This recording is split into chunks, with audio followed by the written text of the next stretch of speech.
Working towards her Bachelor of Science degree, Vancouver Island University biology student Stephanie Thorpe is spending her summer tracking western painted turtles in Buttertubs Marsh in Nanaimo. It's quite special looking. If you ever get the chance to actually see it, it's very shy. It has a very red plastron, which is their belly, and it's just gorgeous, like absolutely gorgeous. And its black shell is usually very dark and black, and has very lovely yellow lines on its face. The Pacific Western painted turtle's natural habitat is being lost to development. The population is on the province's red list, meaning it's endangered, and it has to compete with non-native species for that prime wetland real estate. There's 3 different species in here. So there's the red-eared slider, which is your typical pet store pond turtle, and what people don't realize is when they buy them that they get really big and they live for about 30 years. So I don't know about you, but I wouldn't be able to keep a turtle that's this big in a tank for 30 years. So people don't know what to do with them, so they put them in ponds and marshes thinking they're kind of doing the right thing, but it just doesn't work. There are Western Pacific painted turtles at other locations in Nanaimo, but very few at Buttertubs Marsh. Only 5 have been spotted so far. Efforts have been undertaken to improve their habitat by placement of logs so they can get out and sun themselves. Stephanie's job is to determine if they're using them.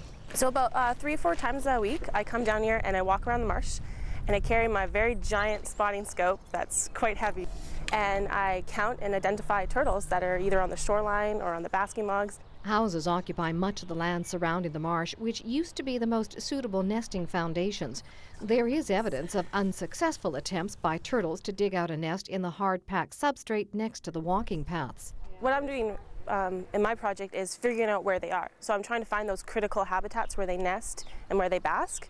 And when we find out where they are, we're able to actually implement protection. We can improve those habitats. Like for nesting sites, we put signs down telling people that there's nesting here, or we make it so the substrate that they nest in is easier for them because they have to dig really big holes, and if they don't have a soft enough substrate to do it, they won't be able to lay those eggs. I will gather the data that I've taken in the summer and put it on maps. I'm taking a GIS course, so be able to show trends. Like if I can show, well, why are they basking here and why they're not basking here? Like there's several logs that I've never seen turtles on, and I have no idea why. So I just want to figure out why aren't they there. So I take temperature, air temperature, water temperature.